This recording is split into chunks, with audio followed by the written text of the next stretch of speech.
नमस्ते प्यारे बच्चों। आज हम कक्षा 6 और 7 की हिंदी की कार्य पुस्तिका प्रवाह का प्रपत्र 1 करेंगे। बच्चों, आपकी कार्य पुस्तिका में प्रारंभिक मूल्यांकन दिया गया है। जो आपने पीछे वर्कबुक की है वो उसी के आधार पर है। आप इसे स्वयं कर लीजिए। और हम कार्यपत्रक 1 आज करने जा रहे हैं। पहला प्रश्न है, नीचे दिए गए चित्रों को पहचान कर उनके सही नाम लिखें। उदाहरण के लिए चित्र सूरज का दिया गया है और इसके नीचे सूरज नाम लिखा है।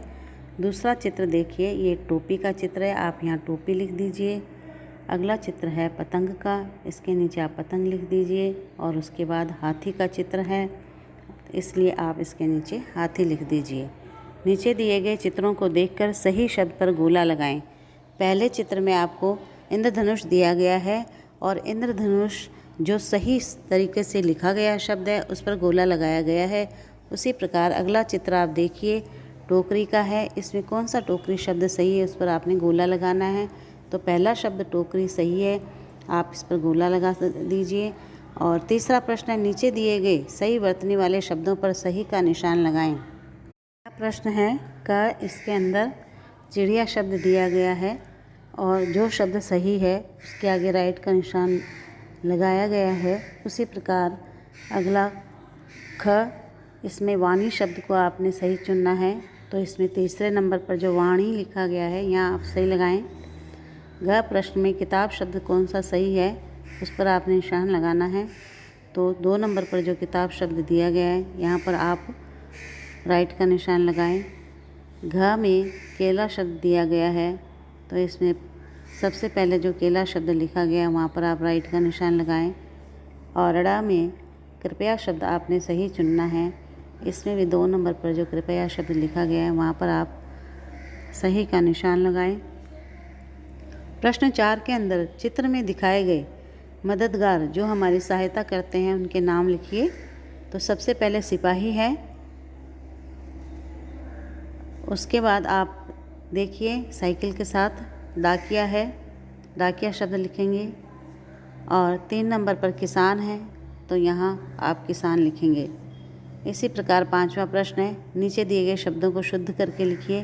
पहला शब्द गायन है जिसे शुद्ध करके गायन लिखा गया है। दूसरा शब्द दुकान है जिसे आपने शुद्ध करके दुकान लिखना है।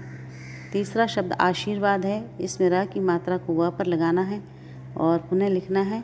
इसी प्रकार अगला बैंगन शब्द है, आप बैंगन के लिए ऊपर बिंदी लगाकर बैंगन लिखिए। अगला आदमी लिखिए और उसके बाद हंसना शब्द ऊपर बिंदी लगाकर लिखिए। बकरी शब्द में री की मात्रा बड़ी करके लिखिए। महत्व शब्द में आधा त साथ में लगाकर लिखिए। गुलाब में छोटे ऊ की मात्रा लगाकर लिखिए। पपीता में पी को बड़ी की मात्रा लगाकर लिख दीजिए। अगला और छठा प्रश्न है, निम्नलिखित शब्दों को शुद्ध कीजिए और वाक्यों में प्रयोग कीजिए। पहला शब्द लट्टू है जिसे ठीक करके हलंत के साथ लट्टू लिख दिया गया है और वाक्य में प्रयोग, मेरे पास लाल रंग का लट्टू है। घृणा शब्द है, उसी प्रकार आप इसे री की मात्रा के साथ लिखिए और ये घृणा लिख करके इसका वाक्य में प्रयोग लिखिए, मुझे गंदगी से घृणा है। शीर्षक शब्द में र को आप श के ऊपर लगाएंगे और शीर्षक लिखेंगे और इसका वाक्य में प्रयोग करेंगे, इस कहानी का शीर्षक क्या है। और सम्राट शब्द में र को म के पैर में लगाकर सम्राट लिखेंगे और इसका वाक्य में प्रयोग करते हुए लिखेंगे कि अशोक एक महान सम्राट था। तो इस प्रकार आपका पहला कार्यपत्रक पूरा हुआ। बच्चों, आशा करती हूँ आपको यह पहला कार्यपत्रक अच्छे से